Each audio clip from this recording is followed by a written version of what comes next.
If you enjoy stories of family redemption and justice served cold, hit that subscribe button and notification bell now. You won't want to miss a single moment of what's about to unfold. I still remember the exact words my mother used when I asked if I could join them at the annual Thompson Family Gala. "Oh, Mark, there's really no point in introducing you to everyone. You're just so average." She didn't even look up from her designer handbag as she dismissed me, searching for her keys. My father, standing by the door in his perfectly tailored suit, simply shrugged. "Your mother's right. These are influential people. What would we even say about you?" I was 28 years old and had never once been invited to a family function outside our immediate household. Not reunions, not holiday gatherings with extended family, not business dinners. Nothing. According to them, I simply wasn't worth showing off. My older sister, Eliza, was the golden child. Harvard Law, married to a surgeon, perfect house in the suburbs. My younger brother, Cameron, was the family prodigy, tech entrepreneur, featured in business magazines by 25. And then there was me, Mark Thompson, State University graduate working as a cybersecurity analyst for a mid-sized company. No flashy title, no mansion, just a comfortable apartment and a job I genuinely enjoyed. "We just don't want you to feel out of place," my mother added with practiced sympathy, though her eyes remained cold. "Everyone there has accomplished something significant." My father checked his watch impatiently. "The Richardsons will be showing off their son's new judicial appointment. The Millers are celebrating their daughter's gallery opening in Paris. What would we say about you?" "This is Mark. He works with computers?" They laughed together, a private joke at my expense. I stood there in their immaculate foyer, suddenly feeling like a teenager again despite being nearly 30, invisible, inadequate, unwanted. "Maybe next year you'll have something worth mentioning," my mother said, patting my cheek like I was a disappointing child. "Focus on getting a promotion or finding someone impressive to date."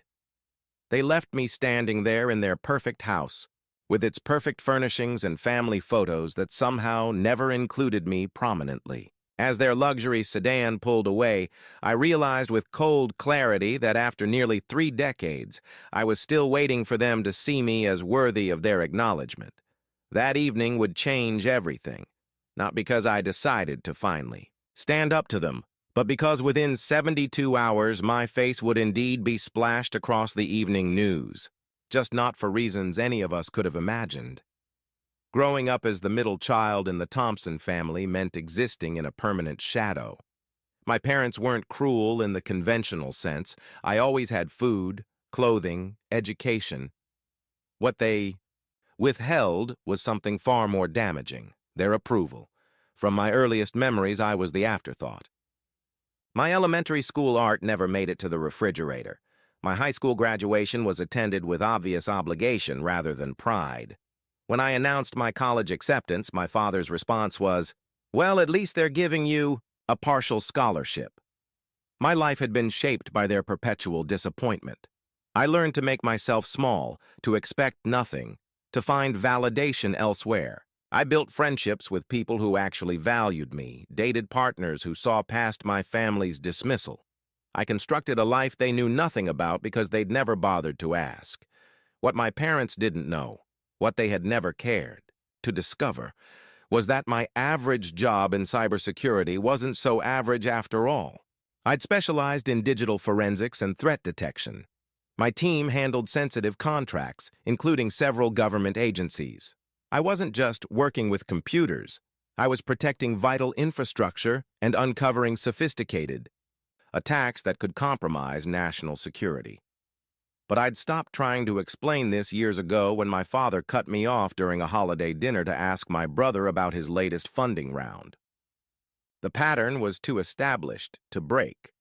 Mark was the disposable child, the unremarkable one, the placeholder between the lawyer and the entrepreneur. After so many years, I'd developed a certain emotional immunity to their dismissal. I'd gone through the expected phases, desperate attempts to earn approval, angry rebellion, quiet resentment.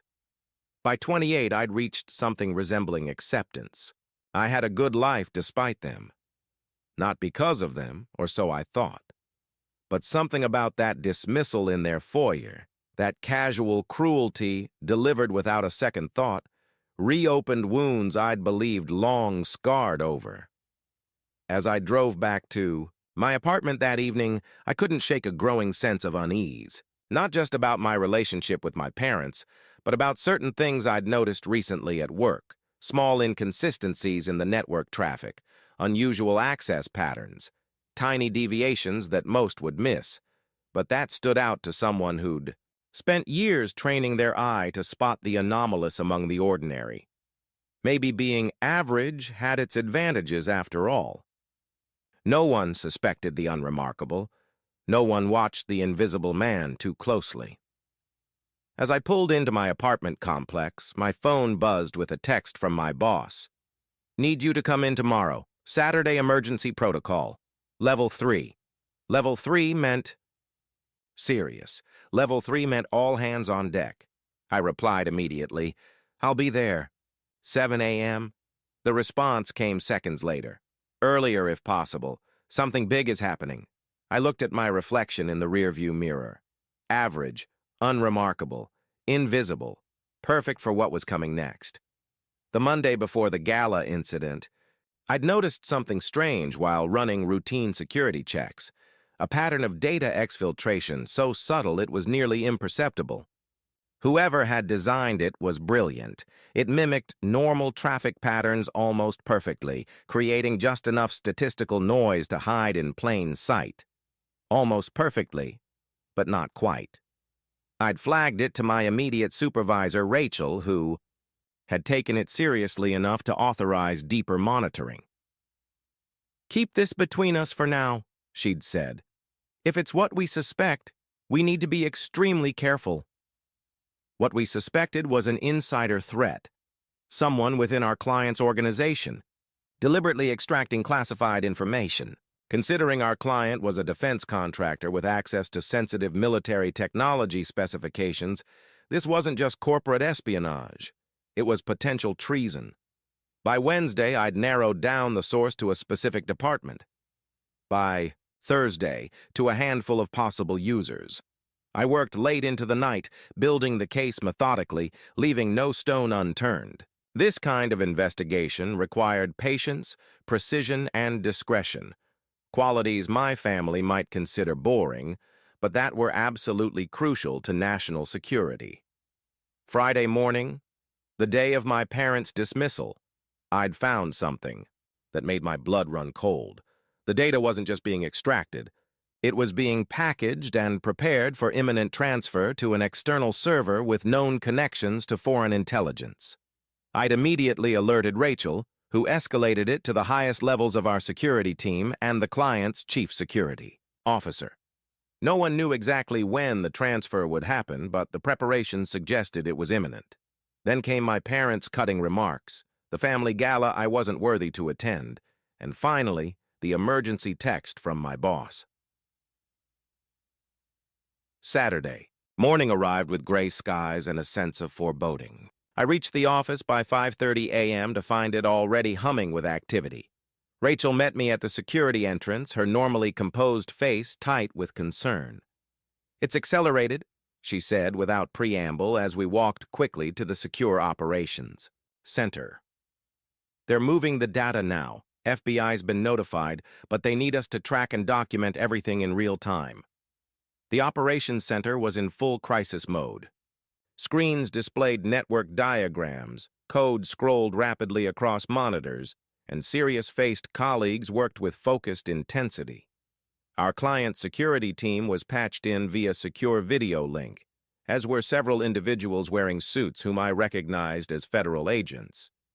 "Mark," Rachel announced to the room, "he's the one who caught it." Suddenly, all eyes were on me, the invisible, average, unremarkable Mark Thompson. The room briefly fell silent. "Walk us through it," said one of the agents. For the next 4 hours, I led the response team through the evidence I'd gathered, directed tracking efforts as the attack unfolded, and helped identify the source with absolute certainty. By mid-morning, we had everything needed for an arrest.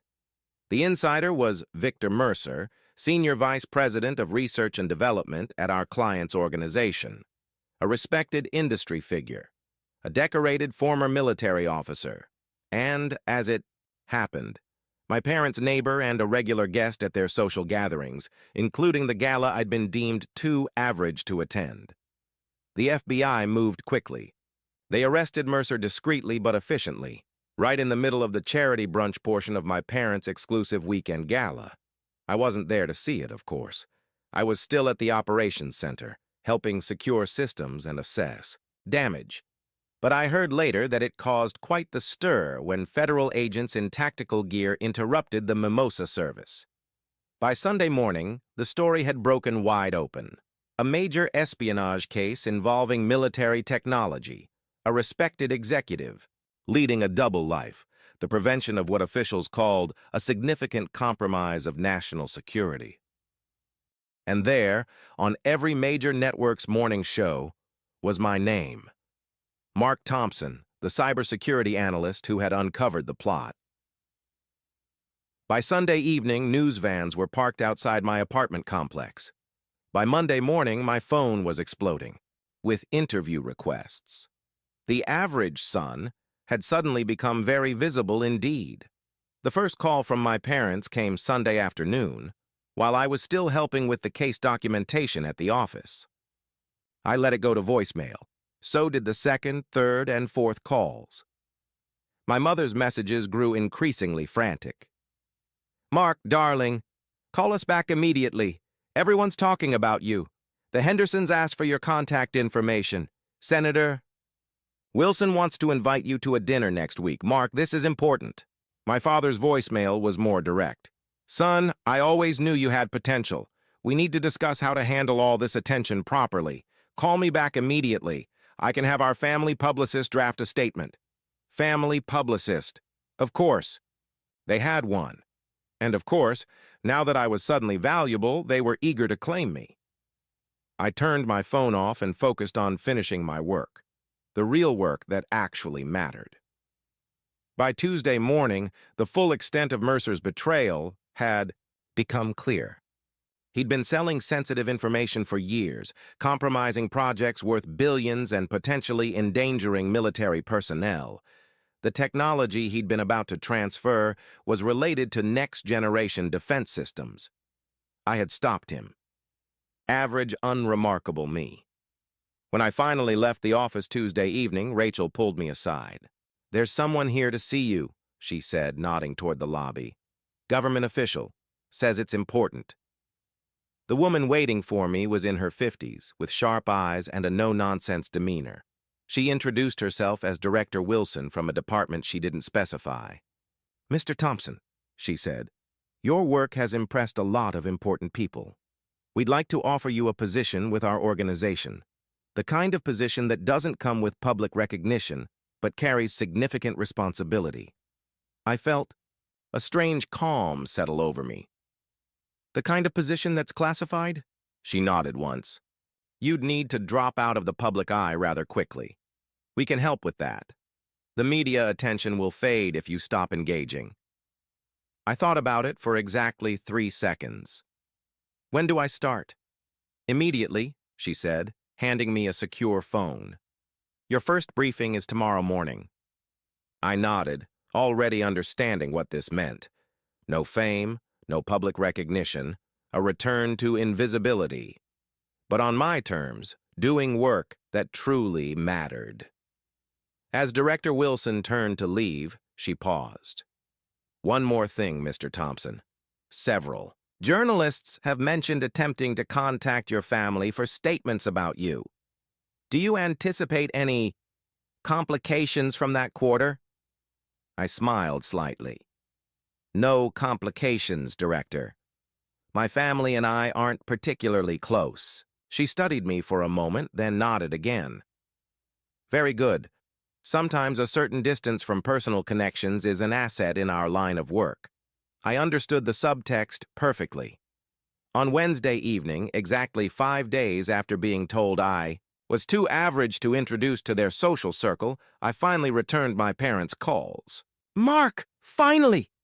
My mother's voice was breathless with excitement. "We've been trying to reach you for days. Everyone's talking about you. The Crawfords want you at their dinner party next week, and the Hendersons' daughter. You remember Alexis? Harvard Medical School, she specifically asked about you." I let her ramble for nearly a minute about all the social opportunities suddenly available to me.